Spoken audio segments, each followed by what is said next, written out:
Sis Annalyn, hello, good evening. Sis MJ, gusto mo mag-opening prayer? na, nahuli. Microphone mo, sis. Microphone mo, microphone. Bakit hindi ako makarinig sa'yo? Yun. Ayun. Sis MJ? Hello, yes, Doc. Sige, start na tayo, sis. Okay. Prayer in the name of the Father, of the Son, of the Holy Spirit. Amen. Okay.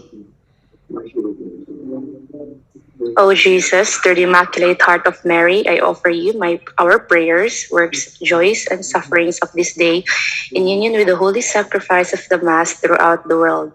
I offer them for all the intentions of your Sacred Heart, the salvation of souls, reparation for sin, and the reunion of all Christians. I offer them for the intentions of our bishops and of all apostles of prayer, and in particular for those recommended by our Holy Father this month for the role of women. We pray that the dignity and immense value of women be recognized in every culture, and for the end of discrimination that they experience in different parts of the world.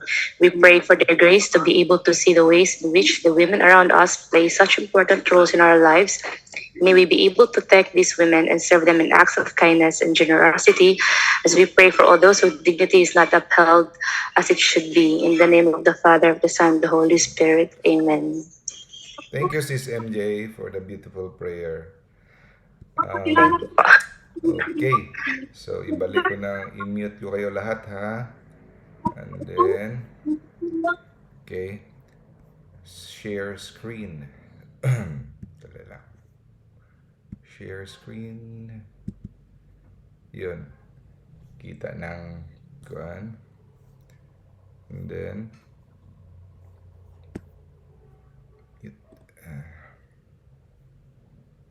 pin. Okay. Check ko lang yung ano.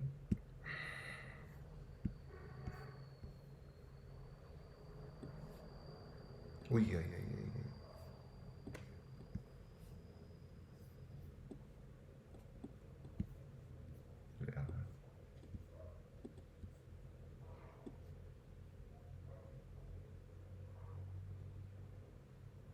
Okay.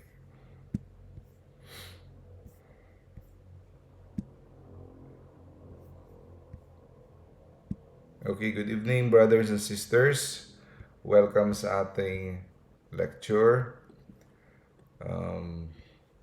Wednesday Catechism, Knowing Our Faith, Faith Seeking Understanding. Ang topic natin for this evening is about the sacrament of confirmation. Okay. So ito yung pinili ko, mga kapatid, dahil sa lahat ng sacraments, no? We have 7 sacraments. Ito yung medyo hindi pa masyadong naintindihan, no? Kung ano talaga ang role nito. Parang medyo may ano siya, no?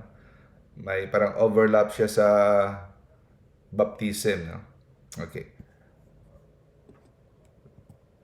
So, ang simbahan, meron tayong 7 sakramento. Okay? Ang 7 sakramentong ito, si Kristo mismo ang nagtatag. Na? Hindi ang simbahan ang nagtatag nito. Si Jesus mismo. Tapos, sasabihin ng ibang sekta, saan makikita sa Bible na tinatag ni Kristo? No? Diyan papasok ang explanation na sa sinabi sa Gospel of John. There are many things that Jesus said and done which is not recorded, no? Nakasaad yan sa last chapter of St. John, di ba? Many things that Jesus said and done that were not recorded. Kasi kung ni-record lahat, mapupuno ang libro sa buong mundo, no? Hindi kakasya. Marami siyang sinabi na hindi nasulat. Okay? Now, rest assured, no? Jesus Christ established the 7 sacraments.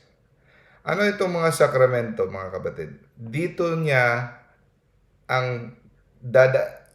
ipapadaan ang mga grasya na binuhos niya sa krus. No? Lahat ng grasya galing sa kanyang passion, death, and resurrection.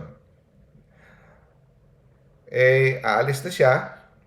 So, nag-establish siya, iniwanan niya tayo ng pitong daluyan na daanan ng grasya. Okay? At itong pitong daluyan ng grasya ay naka-attach sa mga material things.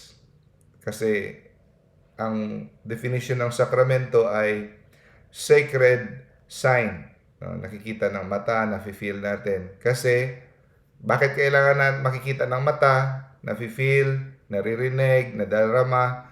Kasi, tayong mga tao, meron tayong katawan. Kaya, sinasama ni Kristo ang kanyang grasya sa mga makikita. Kasi kailangan natin, mga tao, ng physical evidence, physical assurance, kasi we are both body and soul. Kung tayo ay pure spirit, hindi na natin kailangan ng sacraments. Kasi wala tayong body, wala tayong material bodies. So, Jesus, nakita niya ang ating need as a composite of body and soul, kaya sinama niya ang kanyang invisible grace sa visible signs. Okay? Now, itong pitong sacrament na ito ay dinivide sa 3 grupo. Sacrament of initiation. So, yung pagsisimula. Sacrament of healing. No? Para tayo ay mapagaling. No? Sacrament of service. Yung sacrament of healing, ano yung dyan? Confession at anointing of the sick. Yeah, para tayo mapagaling. Yung sacrament of service, yung marriage at saka priesthood. No? So, nagsiserve ka. When you're a priest, you serve. When you're married, you are serving your spouse and your children. No? Sacrament of service. So, pili ka dyan sa dalawa. Yung sacrament of initiation, 3 yan. Iyon ang baptism, confirmation, at saka Eucharist. No? So, ang pinaka-una sa lahat dyan, ang baptism. No? Pinaka-importante. Pag tinanong tayo, anong pinaka-importanting sakramento, ang sagot natin, baptism. Pag tinanong naman tayo, anong pinaka-mataas sa lahat, ang sacrament of Eucharist. Dahil all the sacraments points towards the Eucharist. Pero important ang baptism kasi hindi ka makakapasok sa kaharian kung walang baptism. That is the entry point. Hindi mo ma-receive ang lahat ng sacrament, yung the rest ng sacraments, hindi mo ma-receive pag walang baptism. Kasi hindi ka pa kabilang sa katawan ni Kristo. No? Okay. So, Catechism, paragraph 1285, baptism, Eucharist, and confirmation, no? Sila ang co-compose ng sacrament of initiation. United yung 3, and it should be safeguarded, babantayan, hindi dapat sila ihiwalay. Okay? Hindi ang ibig sabihin, hindi sila dapat pabayaan na hindi makukuha ng tao, no? Dapat matatanggap. So, ang confirmation, kinokompleto niya kung ano yung natanggap natin sa binyag. Di ba? Sa binyag, naging anak tayo ng Diyos. Naging, we are an heir. Ibig sabihin ng heir, H-E-I-R. Tagapagmana ng kaharian ng langit. Okay? Tapos, naging kasapi tayo ng katawan ni Kristo. Siya ang ulo, tayo katawan. Nabahagi tayo ng kanyang simbahan. Di ba? Tapos, nakatanggap tayo ng kanyang ministry bilang prophet, priest, and king. Di ba? na bahagi niya sa atin. We share in that. Tapos natanggap natin yung mga gifts of the Holy Spirit, no? Theological virtues. Package deal yan. Sanctifying grace. Naging ano tayo? Naging banal tayo. Yung the life of the Father, Son, Holy Spirit na bahagi sa atin. No? So, madaming package deal sa binyag. Okay? Natanggap natin ang mga gifts of the Holy Spirit, theological virtues like faith, hope, and love. Okay? Tapos, yung mga cardinal virtues, prudence, justice, fortitude, temperance. At saka yung gifts of the Holy Spirit, no? Wisdom, understanding, knowledge, counsel, fortitude, piety, fear of the Lord. 7 gifts of the Holy Spirit. So, importante yan. So, kung in 2 words, kung tanongin ka, ano yung baptismal grace, ano yung pinakasentro na matanggap mo sa confirmation? Strengthening and maturity. Yan. Sa confirmation, sa kumpil, nagiging mature ka spiritually at nagiging matapang ka. Nagiging matibay ka. Pinatitibay ka. Kasi sa binyag, baby ka pa, di ba? Baby ka. Spiritual baby. Natanggap ka. Nabigyan ka ng buhay. Okay? Nabigyan ka ng buhay. Hindi pwedeng mananatili kang sanggol. So, dapat matutubo ka. Yung baby matakotin sa mga multo. Pag edad mo 20 years old, matakotin ka pa rin sa multo, ayaw mo pa rin lumabas, umihi, mag-jingle sa gabi. Kung walang kasama, medyo kakatawa-tawa na yan. So, dapat maging mature ka. So, yan ang, in a nutshell, ang role ng confirmation. So, we received the gifts of the Holy Spirit for the first time. Okay? So, bakit binigay yung mga gifts na yun? Para tayo ay makakalaban, no, sa mga temptation at magiging posible na ang pamumuhay natin bilang banal. Kasi kung wala itong mga graces from God, no, those gifts from the Holy Spirit, imposible. Hindi natin kaya sa ating sarili. Sa tingin natin parang mabait tayo, no? May mga taong hindi nabibinyagan, pero mababait. Sa panlabas lang yan. No? Kaya ang sabi ni Jesus kay Nicodemus, because those who are born of the flesh are flesh indeed. Those who are born of the Spirit are spirit indeed. So, pag hindi ka nabinyagan, hindi mo nakikita, invisible yan eh. You are just flesh.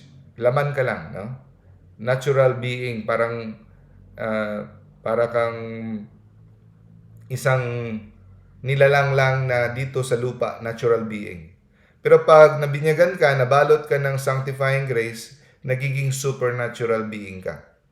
No? So, malalabanan mo na ang mga tukso at mga kahirapan dito sa mundo, no? Okay. So nagiging mas sa confirmation, 'di ba sa binyag naging miyembro ka ng simbahan, naging miyembro ka ng katawan ni Kristo. Okay. Sa confirmation, nagiging lumalalim ang pagkabaon mo, ang pagsasama mo sa simbahan, no? Mas bumabaon at lumalalim ang pundasyon mo. Mas pinapalalim at pinapatibay ang iyong pagkakasapi. Okay? Mas mahirap kang tibagin, di ba? And then sa confirmation, mas pinapalalim, binibigyan ka ng special grace para ikaw ay maging matapang sa paglaganap ng ebanghelyo. So, pinapatibay dito yung prophetic ministry. Okay? By faith, no? To defend the faith. So, kailangan nating i-defend the faith. May ibang mga taong simbahan nagsasabi, hindi daw kailangan i-defend ang simbahan kasi the church can defend itself. Sino bang church? Nung sinasabing the church defend itself, bakit?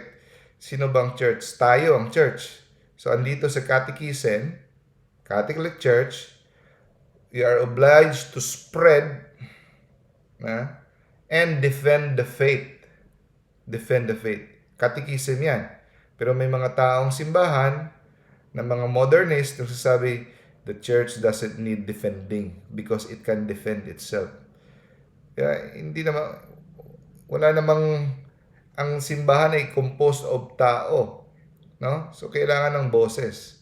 We have to defend the church from the lies, from the mga kasinungalingan na binabato sa atin.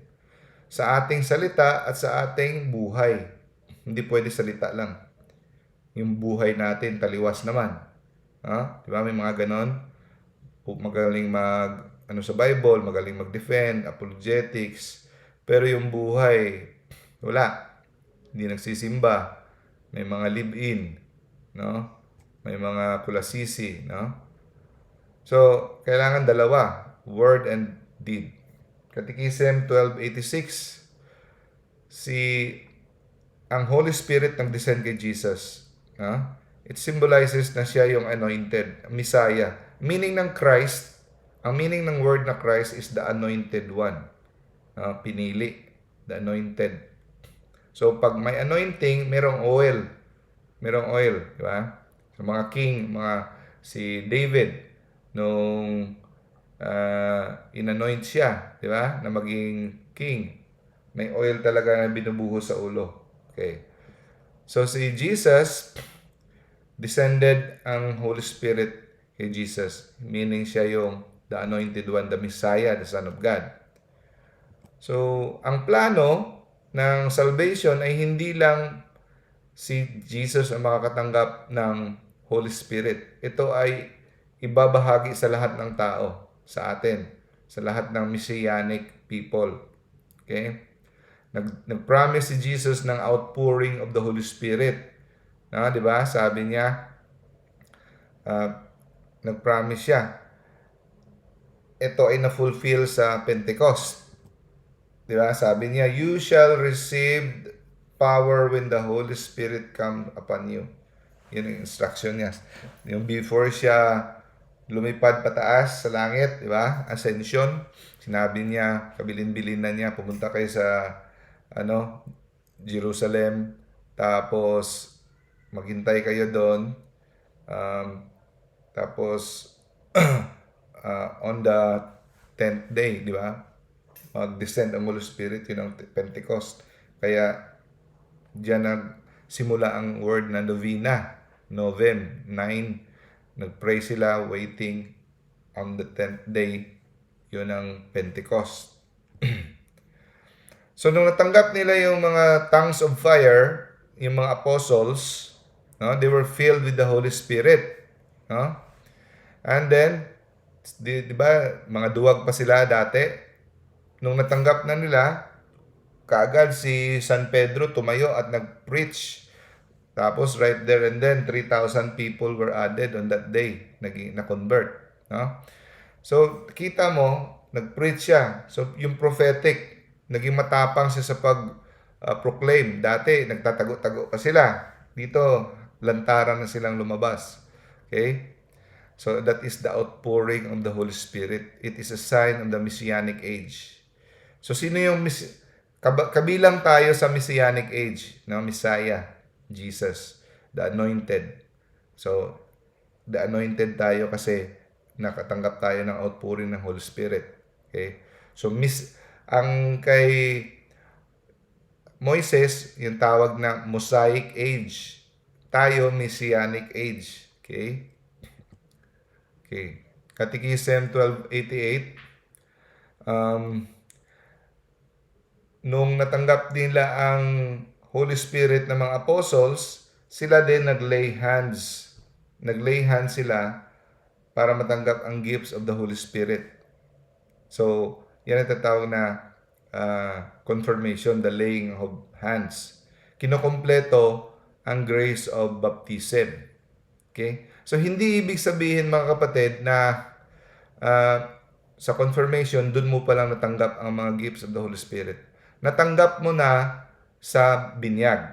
Okay? Natanggap mo na, pero ang ginagawa, mas pinapalabas ang effect niya. Actualize ang effect ng gifts of the Holy Spirit. Parang pinupukaw, no?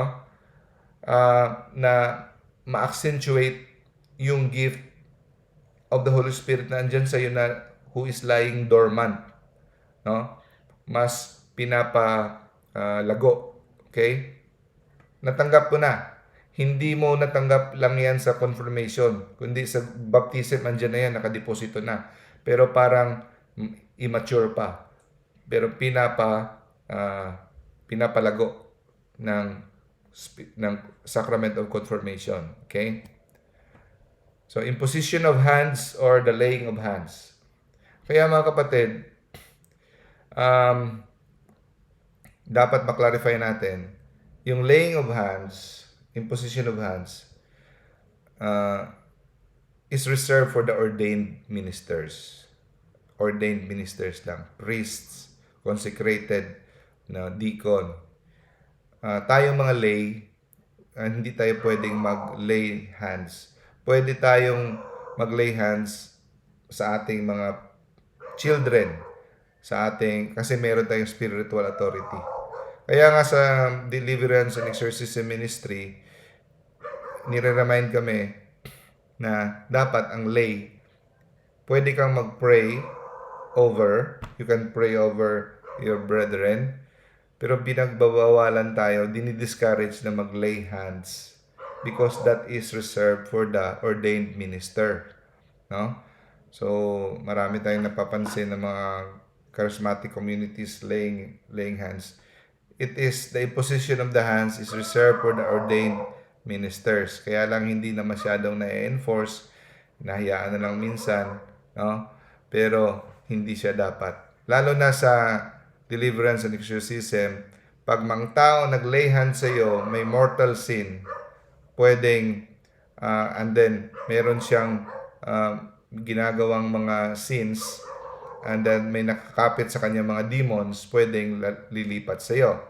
No? Pwede mo ma-impart. Kaya it is discouraged ang laying of hands sa mga laiko. Okay?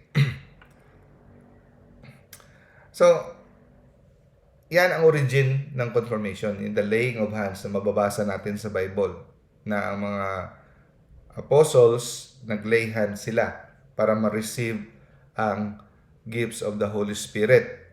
No? Natanggap nila. Sino yung unang nakatanggap? Ang mga apostles. Tapos yung mga apostles, sila yung mga obispo. Hindi sila pare. Hindi sila pare, obispo. Okay?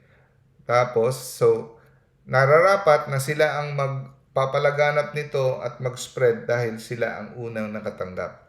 Okay? It is initiated at Pentecost. And then, it gave them courage to proclaim the gospel. Yeah? Catechism 1289. So, laying of hands, di ba?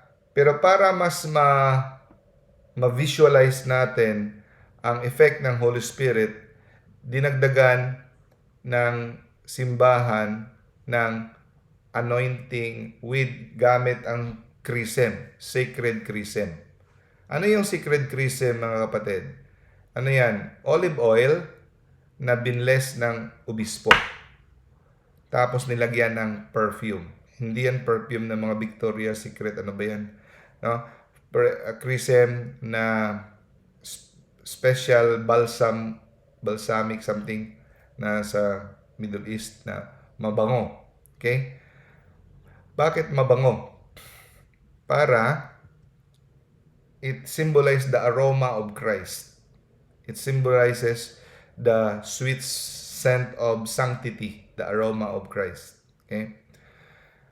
So, anointing, pag ina-anoint, ginagamitan ng oil, di ba? Kaya nilagyan ng chrism, which represents Christ, the anointed one. No? So, pag in-anoint, ang ibig sabihin yan, God, ikaw ay you were consecrated for a purpose. Like for example, itong chalice. Pag na-anoint na yan, na-consecrate na yan for a specific purpose, hindi mo na pwedeng gamitin yan sa mga ordinary na bagay. So ikaw, you are anointed during confirmation, you are set apart. So ang nagmamay-ari sa iyo si Kristo na. Although you are already owned by Christ in baptism, pero para mas pinapa-symbolize ang pagmamay-ari ni Kristo sa iyo. Okay? Chosen for a holy purpose.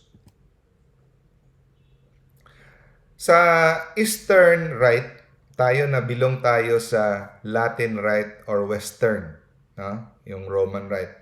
Yung Eastern Rite, like mga Coptic, mga Syriac, Byzantine Rites, dun sa mga Middle East area, ang kanilang center ay Constantinople. Meron silang ibang ritual. Catholic pa rin sila. Sa kanila, ang tawag hindi confirmation, ang tawag sa kanila chrismation kasi gumagamit ng chrism or mayron. No? So, sa atin, ang tawag sa Eastern Rite ay confirmation. Okay.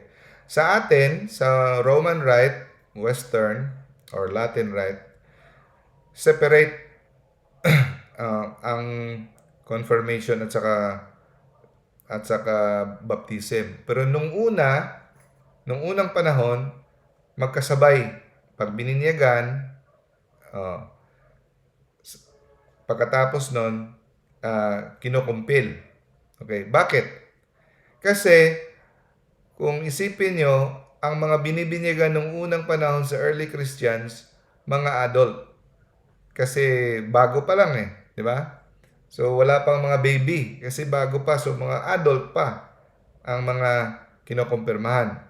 Pero pagdaan ng panahon, ng mga daang-daang taon, marami ng baby ang mga Kristiyano. So, kanilang baby, mga bata pa, binibinyagan na.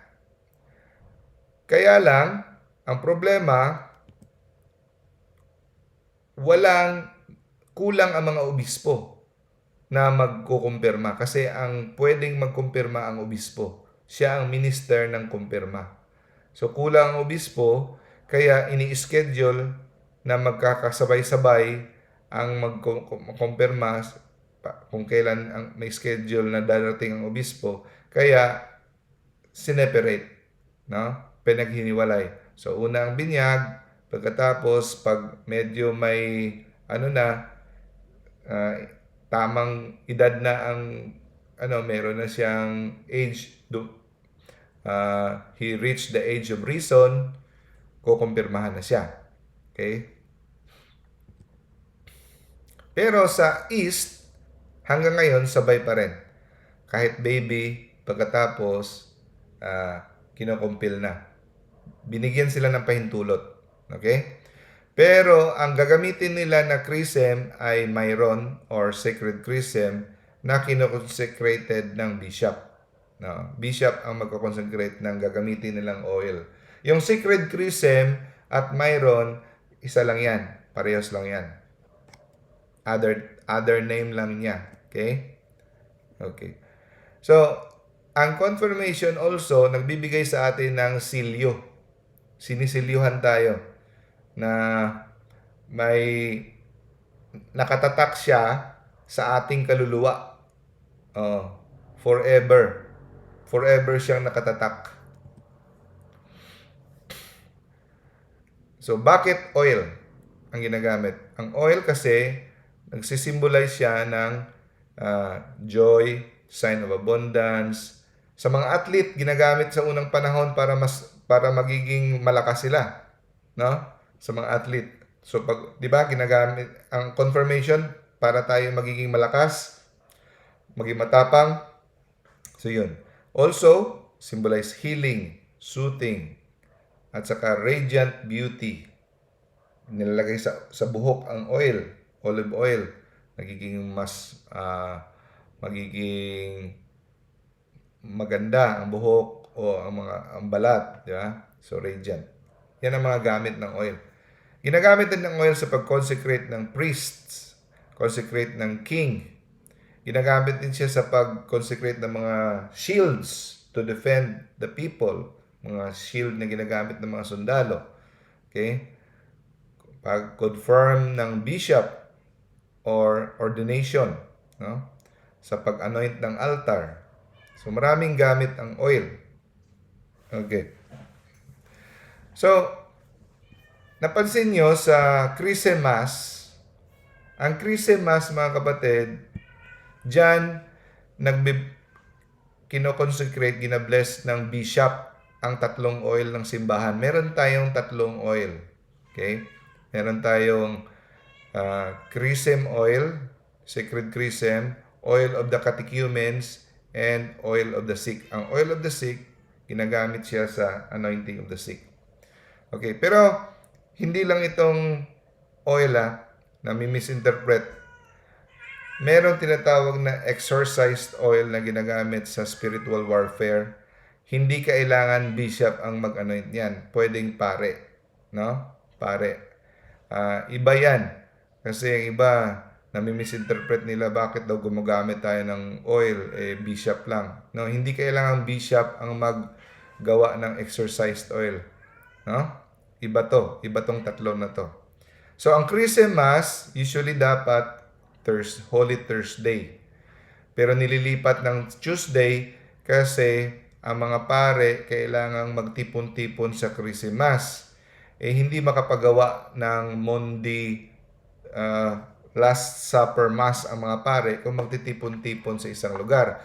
Kaya minabuti na nilipat na lang ang Christmas sa Tuesday instead of Thursday. Originally, Thursday yan.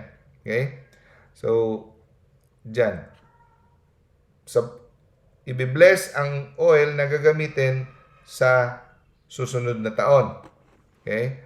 Pagkatapos ng isang taon, kung meron pang sobra, no, susunugin yan.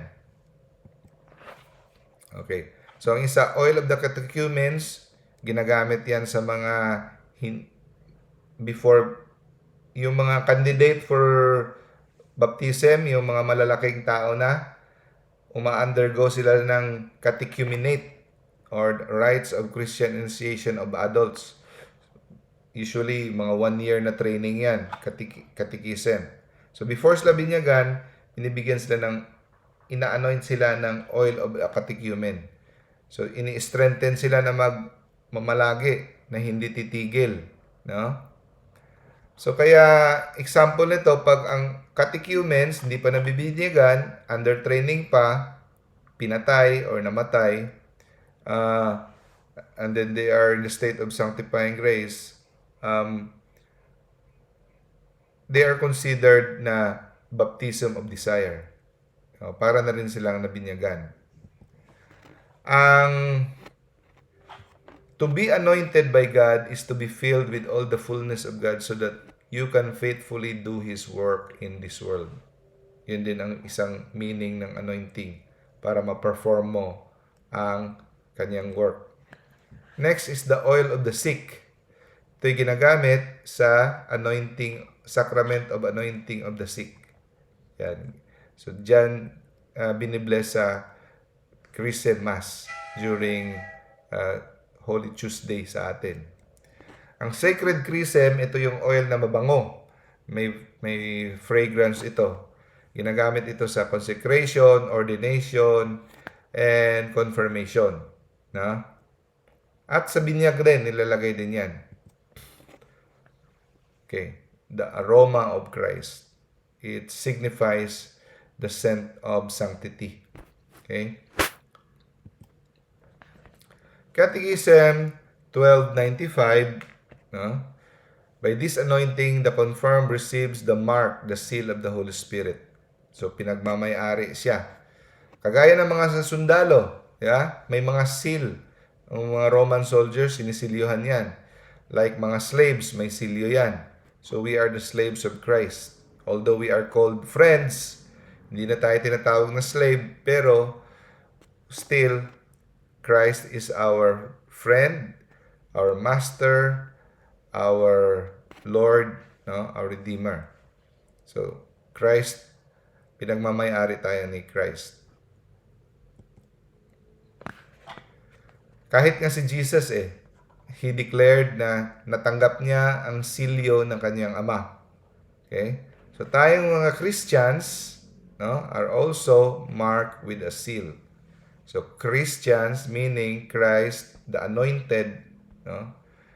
Yung silyo ng anointing natanggap natin.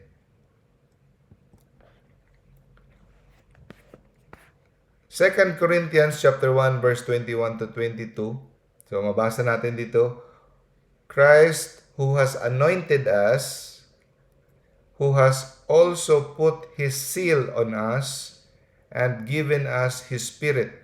So niligyan tayo ng seal, binigay niya sa atin ang kanyang spirito, no? As a guarantee. So meron na tayong brand. Okay?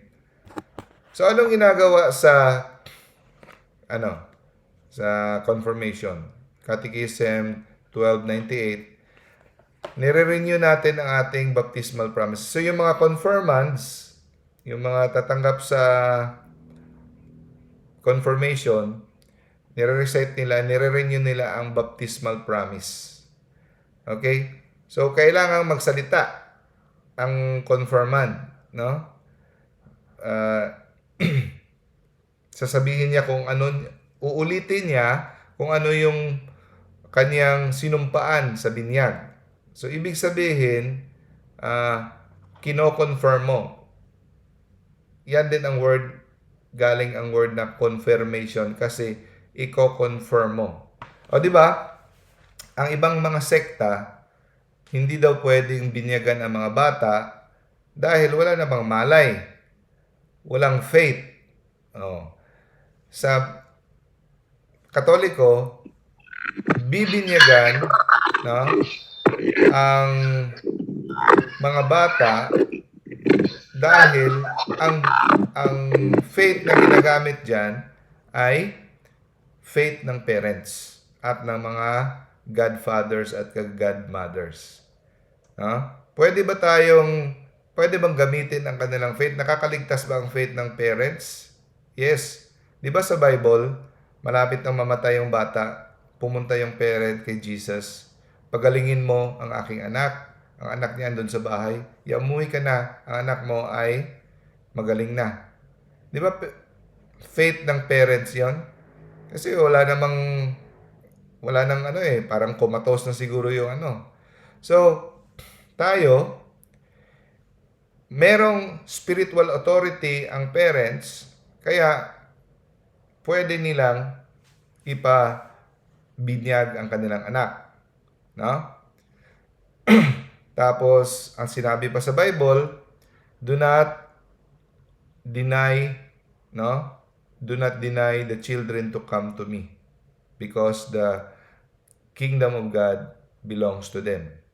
So, ibig sabihin, ang mga bata ay dapat binyagan kasi walang makakapasok sa kaharian ng Diyos kung hindi mabinyagan sa tubig at saka espiritu. So, ang nangyayari sa confirmation, mga kapatid, bilang mga may malay na, meron na tayong sariling pag-iisip, kung ano yung nangyari sa binyag na wala pa tayong malay, kino-confirm natin. Okay? Tayo na mismo ang nagko-confirm na yes, tinatanggap ko, nire-reaffirm ko ang faith ng aking parents. Sumasang-ayon ako na ako ay magiging kabilang ni Kristo. So you are confirming, okay, o ano nangyari doon sa binyag. So yan ang confirmation. You are reaffirming the faith. Okay? Kaya isa yun rin sa meaning ng confirmation. So ang ginagawa ng bishop, in-extend niya ang kanyang hands sa lahat ng mga kukumpirmahan at ini-invoke niya, tinatawag niya ang outpouring of the Holy Spirit. The outpouring of the Holy Spirit. Okay? Nakarinig na kayo ng baptism of the Holy Spirit sa LSS, mga Life in the Spirit seminars sa mga kan. Actually, mga kapatid, I have a little problem with that because para siyang parallel. Hindi nabigyan ng masyadong kaukulang pansin ang confirmation, pero actually, eto na yun. Ito na yung tinatawag, actually yung term na baptism of the Holy Spirit is a Protestant term. Hindi yung ginagamit ng Catholic. Pero ito na yun. Hindi lang natin alam na the bishop lays the hand, hindi laiko, bishop ang maglilay ng hand to invoke the outpouring of the Holy Spirit, the gifts of the Holy Spirit. Kaya lang hindi natin masyadong nakatikais kung ano yung confirmation, kaya naghahanap pa tayo ng kung saan ang baptism of the Holy Spirit. Pero nangyari na yan sa confirmation. Okay? Nangyari na yan. So ang sinasabi ng bishop, all-powerful God, Father of our Lord Jesus Christ, by water and the Holy Spirit, you freed your sons and daughters from sin and gave them new life. Send your Holy Spirit upon them to be their helper and guide. Give them the spirit of wisdom, understanding, the spirit of right judgment and courage, the spirit of knowledge and reverence. Fill them with the spirit of wonder and awe in your presence. We ask this through Christ our Lord. Amen. So yan. So ang sacrament, mga kapatid, meron yang matter at form. Like sa binyag, ang matter, ang water, ang form ay baptized in the name of the Father, Son, Holy Spirit. Yan ang form. Ang form is yung prayer. So ang matter na ginagamit sa confirmation ay ang sacred chrism. Ang form is ang sinasabi ng bishop, be sealed with the gift of the Holy Spirit. Yun ang pinaka-form niya. Be sealed with the gift of the Holy Spirit. Di ba? Yun ang akala ng iba, ay wala pa akong gift of the Holy Spirit. No. Kaya naghahanap pa ng mga baptism of the Holy Spirit. No? Actually, it happened already in the confirmation. No? So these are the 7 gifts of the Holy Spirit na napaka-importante. Wisdom. So meron na akong topic nito, hanapin nyo na lang, Life in the Holy Spirit. Ito yung mga gifts ng Holy Spirit na dapat nating excited. Yung mga speaking in tongues, prophecy, yun ang tinatawag na charismatic gifts of the Holy Spirit. Secondary na yan, charismatic gifts. Meaning charismatic gifts are gift na nagkakatulong sa pag-build up ng church. Pero yung para sa sarili mo, yung pinaka-importante na main gift ay ito. Ito yung pagtutuunan natin ng pansin. You know? Gifts of the main 7 gifts of the Holy Spirit. Wisdom, understanding, counsel, fortitude, knowledge, piety, fear of the Lord. So yung fortitude, yun ang pagiging matapang. Na gagawin mo ang kalooban ng Diyos kahit mahirap. So dyan ang outpouring ng Holy Spirit sa confirmation. So tinitrace ang cross sa noo at sabihin, be sealed with the gift of the Holy Spirit. Ito ay makapangyarihang simbolo kung naintindihan lang natin. Ang ibig sabihin yan, ikaw ba ay namumuhay na parang may nakikitang cross sa noo mo araw-araw? Ano ang gagawin mo, mga kapatid, kung merong nakaguhit na pentel pen sa noo mo na hindi mabubura or tattoo sa noo mo? Diba? So, nagiging branded ka, no? So, kailangan gawin mo yung naaayon sa iyong identity. Do I actually live as though there were a visible cross branded on my forehead? So, tanongin natin sarili natin. In my daily life, do I really bear witness to Christ? Yan. Nire-remind tayo. Yan ang ibig sabihin sa confirmation. Na as if meron kang cross. So, ang effect ng confirmation ay outpouring of the Holy Spirit. So, mas siya, napupukaw, no? Yan ang tinatawag sa LSS na baptism of the Holy Spirit. Pero actually sa confirmation yan nagagawa, no? And it is a sacrament. Okay? It is a sacrament. Bishop is doing it, outpouring of the Holy Spirit, just like in the Pentecost. Kung ano nangyayari sa Pentecost, yun ang nangyayari sa confirmation. Okay? So, deepening, increase, and deepening of the sanctifying grace and the baptismal grace. So, meron ka ng sanctifying grace, mas tutubo, mas lalago. At ang effect niya, no, nagiging malalim at naintindihan mo ang pagiging anak ng Diyos. Kaya nakakasabi ka, Daddy. Ang ibig sabihin ng Aba, Daddy. Ano yan? Ng Bible term. Dada. Parang close kayo ni God. Mas lalo mong naintindihan at lalo mong nadarama ang iyong pagiging anak. No? Yan ang mga effect ng confirmation. Nagiging, ikaw ay napapaglalim ang iyong pagsasama kay Kristo. Nag-i-increase ang gift ng Holy Spirit na nasa iyo na nag-i-increase. Okay? And then, nagiging mas malalim ang iyong ugnayan sa miyembro ng simbahan. No? Nagiging mas perfect. And then, nagiging spiritual mature tayo. So, at first, bilang bata, di ba ang bata, gusto niya sa gatas, iyak na iyak pag hindi nabigay ng gatas. Puro ako.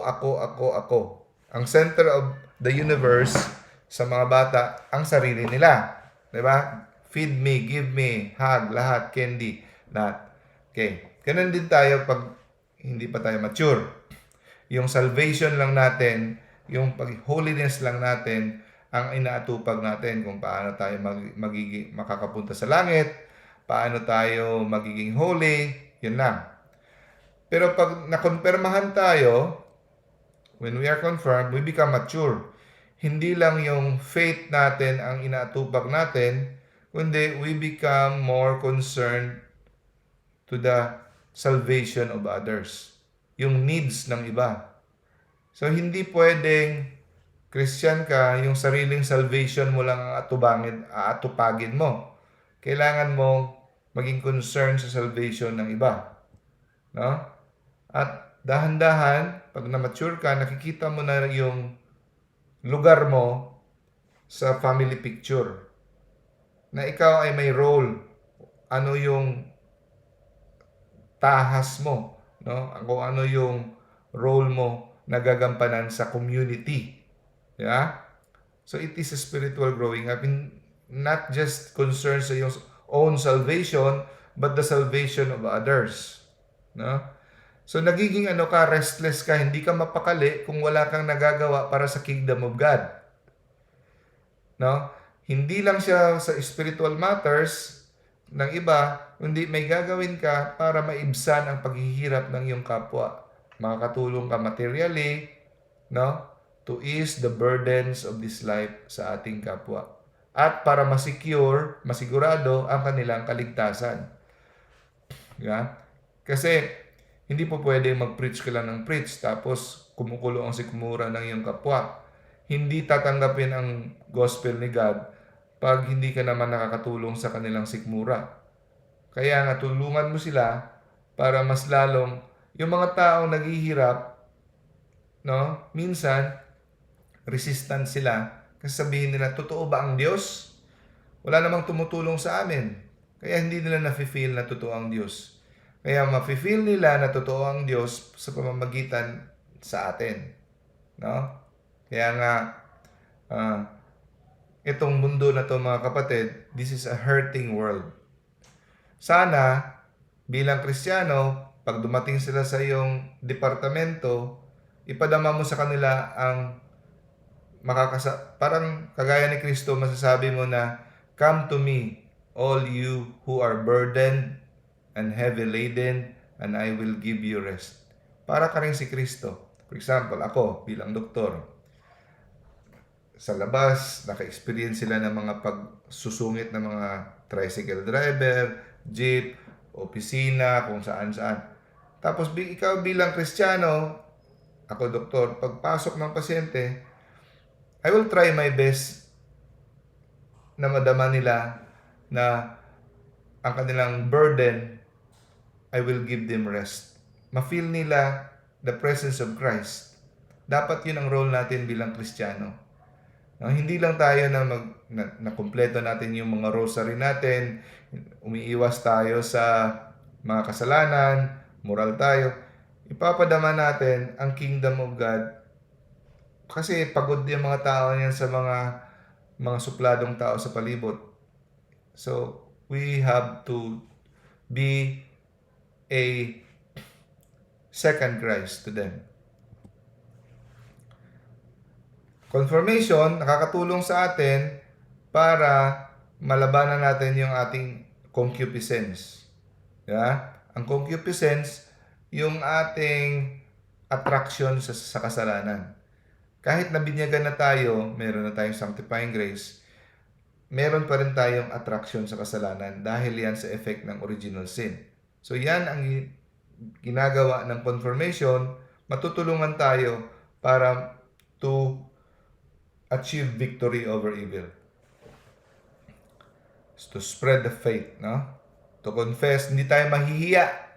Hindi tayo mahihiya mag-sign of the cross in public. Hindi tayo mahihiya to pray. Hindi tayo mahihiya to share Christ. Hindi tayo mahihiya to stand parang niyuyurakan ng ating Catholic faith. Hindi tayo mahihiya na i-defend it in charity, no? Kinukutya ang ating Catholic faith, hindi tayo mahihiya sa cross, no? By the way, ang confirmation kagaya ng binyag, isang beses lang ibibigay, hindi na pwedeng maulit. Yung binyag, kaya nga may nagtanong sa akin kung nawala niya yung baptismal certificate, pwede pa siyang magpabinyag ulit. Hindi na pwede mauulit yan. Hingin mo lang, kuha ka lang ng witness na ikaw na binyagan. So hindi na maulit kasi forever and ever nakatatak na sa kaluluwa mo. For example, ang taong nabinyagan tapos napunta sa impyerno, kahit sa impyerno, andun pa rin yung tatak ng binyag niya. Itong taong to ay nabinyagan na. Pero ang tanong, ang taong nabinyagan, pwede pa bang maimpyerno? Of course. If hindi siya naging tapat sa kanyang baptismal promise. No? So, hindi ibig sabihin na binyagan ka, nakatatak na forever, hindi ka na ma-impyerno, pwede pa rin. Kagaya din ng confirmation. Ang confirmation, isang beses lang gagawin. So, nakakatawa yung ibang tao, nabinyagan na sa Katoliko, lilipat ng ibang sekta, magpapabinyag, walang effect yun. Kasi isang beses lang talaga ang tao na matatanggap ng character, no? Spiritual character. So na perfect ang ating ministry, being prophet, priest, and king. At mas na-emphasize dito yung pagiging prophet sa confirmation. So nagiging concern tayo na makakadagdag ng mga kaluluwa sa kingdom of God. Okay, sino ang pwedeng tumanggap ng confirmation? Lahat ng tao, lahat ng Katoliko na nabinyagan na dapat tumanggap. No? Kailan? Usually sa age of reason, no? Age of reason. So anong mangyayari pag hindi ka nakumpirmahan? Namatay ka na lang na hindi ka nakumpirmahan. Anong mangyayari? Valid ba ang baptism mo? Hindi na complete ang iyong baptismal, ang Christian initiation. hindi na kumpleto. Anong mangyayari? Valid pa rin ang binyag mo, pero hindi, kulang lang. Hindi na complete ang Christian initiation mo. No? Sayang. Okay. So, dapat may age of discretion, may malay na. Age of reason. No? Pero, kung ang bata, kahit mga 3 years old pa lang, wala pang age of reason, for example, at medyo may delikado siyang mamatay, pwede siyang makatanggap ng confirmation.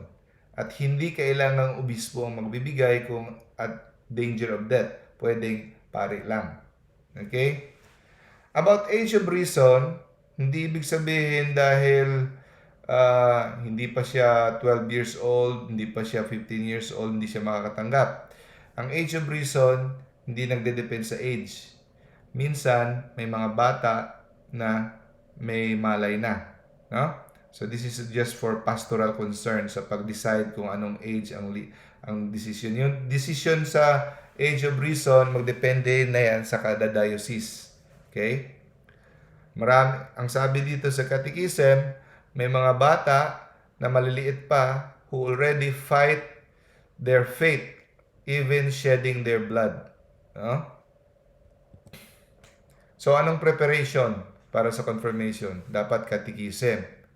No? At i-examine sila ng bishop during confirmation o kanyang representative kung memorize ba nila ang Apostles' Creed, 10 Commandments, 7 Sacraments, at ibang mga common prayers. Yun. Pagkatapos, dapat in the state of sanctifying grace.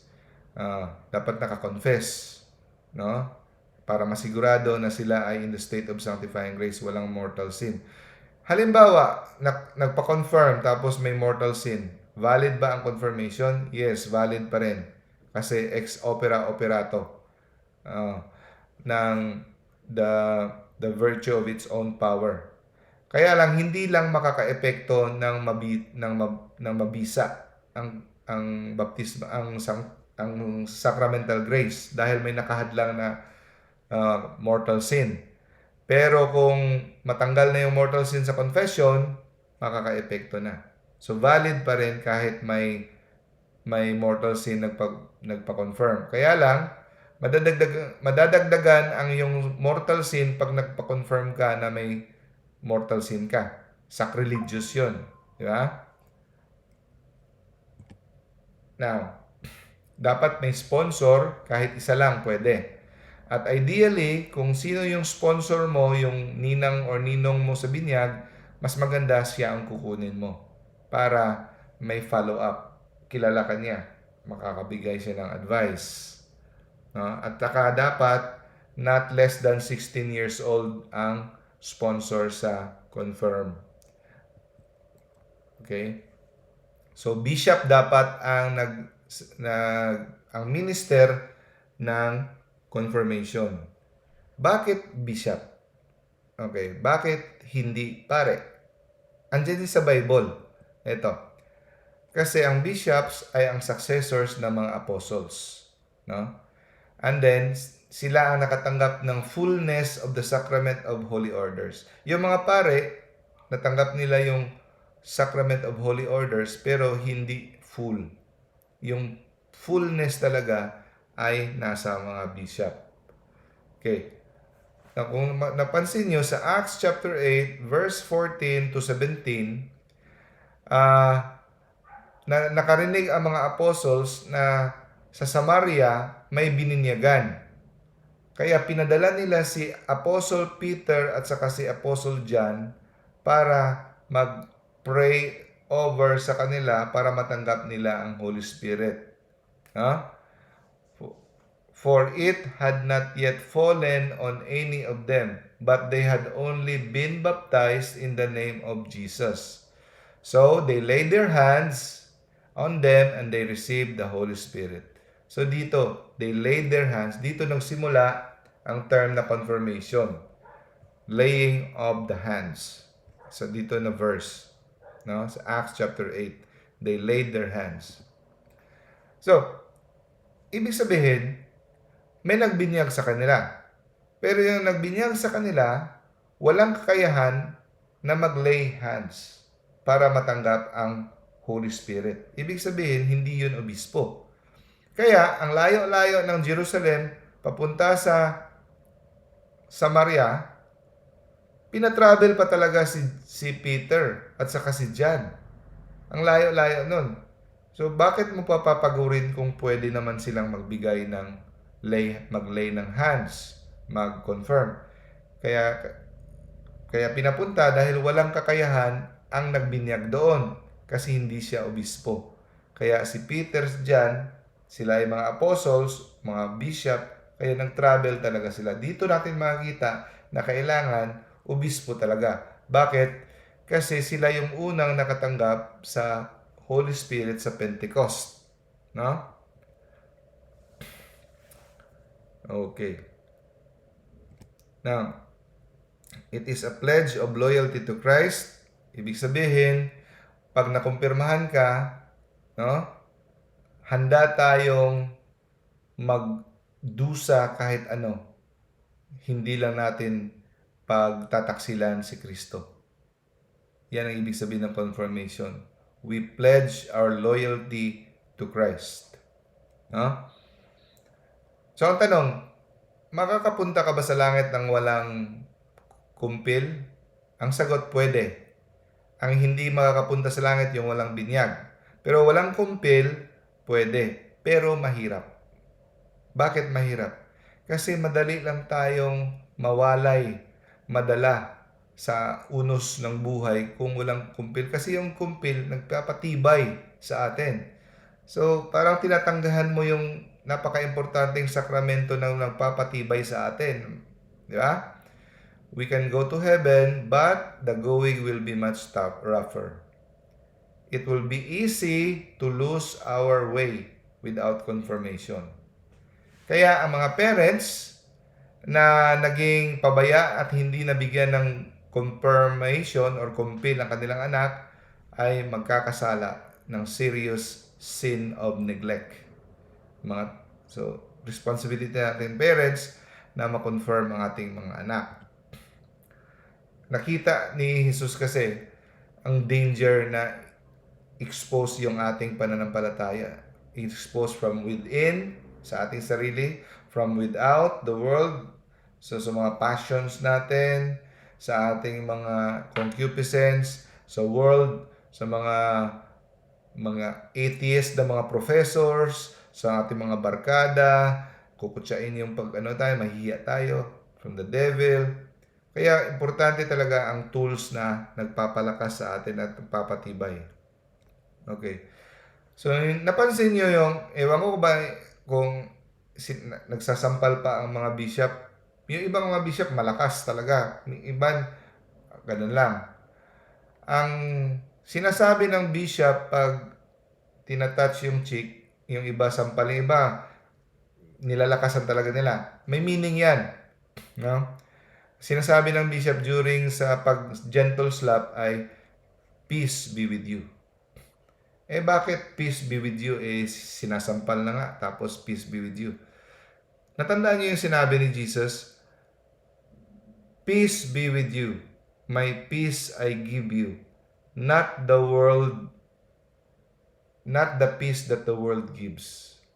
So, hindi yung peace na walang problema, no? Hindi yun ang ibibigay ni Kristo. Ang ibinibigay ni Kristo, kahit merong mga trahedya, may mga suliranin, problema, pero may panatag yung puso mo, stable, may serenity, merong kapayapaan dito. Kahit dito sa labas, parang sinasampal-sampal na tayo, pero ang peace andito. At nire-remind yung kinokompirmahan na maghanda ka kasi ang mundo ay puno ng mga pagsubok. So, hinahanda ka, sinasampal ka dito ng konti. So, para yung faith mo mahanda. Reminder to be brave in spreading and defending the faith. Kaya yan, Pax Tecum. Lastly, about baptism of the Holy Spirit, kinuha ko to sa Catholic Answers. Ang nagsagot nito si Father Hugh Barbour o Prime. Sabi niya, tinanong siya, what is the baptism in the Holy Spirit and how does it relate to our baptism and confirmation? Yung baptism of the Holy Spirit na ginagamit sa mga Light of the Spirit seminar. So, ang sagot dyan, it is taken, there's no such thing sa Catholic teaching, yung baptism of the Holy Spirit. Term to ginamit at hiniram sa Protestant churches, no? So, pag sinabing baptism of the Holy Spirit, it is used, ang sagot ni Father, it is ginagamit ito na term sa charismatic renewal to refer to an experience of an intensified awareness of the presence of the power of the Holy Spirit. So, okay naman, wala namang problema. Kasi, an experience of an intensified awareness. Pinapa-aware ang presence of the Holy Spirit. Okay? So, this presence and power can be manifested in various bodily ways. Like yung spirit of tongues, gano'n. Kaya lang, ang sabi ni Father, even so, the use of word baptism can lead to misunderstanding. No? Since this experience is not a sacrament, hindi ito sacrament instituted by Christ. But again, di ba, ang magle-lay hands dapat consecrated hands ng clergy, ordained ministers, di ba? Hindi pwede lay. Hindi ito sacrament by Christ, but rather a new awareness of the life given to Christians in the sacrament of baptism and confirmation.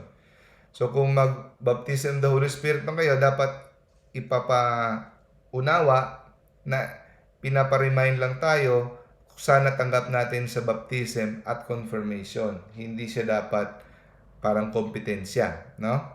So there is no obligation, hindi tayo obligado na mag-undergo sa baptism of the Holy Spirit. Hindi ko sinasabi na bawal ang baptism of the Holy Spirit sa mga LSS. Hindi ko sinabing bawal. Sinasabi lang dito, hindi tayo obligado na mag-undergo. Okay? Because we already received that in baptism and confirmation. Okay? Or expectation for any Catholic to have the experience of this so-called baptism of the Holy Spirit. Okay. God bless us all. So, sinong volunteer, closing prayer?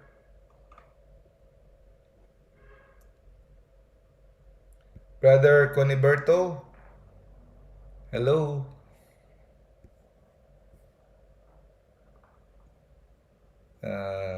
Okay. Bro, gusto mo mag-closing prayer, bro? Closing prayer? Pwede po, Doc. Sige, bro. Sige po. In the name of the Father, and of the Son, and of the Holy Spirit. Amen. Cleansing prayer. Heavenly Father, in the name of Jesus Christ, our Lord and Savior, by the power of the Holy Spirit, we pray that the cleansing power of the precious blood of your Son come upon us right now. Purify us and wash us clean with the blood of Jesus from the top of our head down to the very sole of our feet. Let this blood penetrate the very marrow of our bones to cleanse us from any entanglement from whatever spirit we have come in contact with. During the course of our intercession, anoint us with the gifts of the Holy Spirit, prepare our body, soul, and spirit, and may the sign of your Holy Cross drive away all evil spirit from us. In the name of the Father, and of the Son, and of the Holy Spirit. Amen. Thank you, brother, for that beautiful prayer. Okay, so... Doc, may tanong po ako, Doc. Sure, bro. Paano po, Doc, yung mga hindi na-kumpirmahan na naikasal na? Kasi mga araw kasi sa mga probinsya na liblib na lugar, hindi sila ganun, parang hindi ganun ang kapursige ng mga kaparian sa pagkumpirma dahil malalayong lugar. Oh. Ano mangyari sa mga ganun? Ano sila? Dihado. Maliligtas pa rin, pero kaya lang medyo sila, no? kung sa basketball pa, kulang ng tao. Kasi napaka-importanteng sakramento na tinatag mismo ni Kristo para magiging matapang at magiging matatag, wala. So, kung sa ano pa, handicap sila. No? Kaya, kahit, kaya kulang tayo ng katikismo, kulang din tayo ng mga tao. So, let us pray for, para maging marami ang ating mga kaparian, no? Kasi kinukulang talaga tayo. Maliligtas pa rin, pero mahirap. No? Oh, ayos. Pwede pa po ba silang pa-confirman? Oo, yes. Yes. Kahit anong edad, pwede. Actually, bro, nakakahiya, no? Kakahiya. Ako, kasi late na rin ako nalaman yung catechism. Hindi ko sure kung nakumpirmahan ako na maliit pa ako.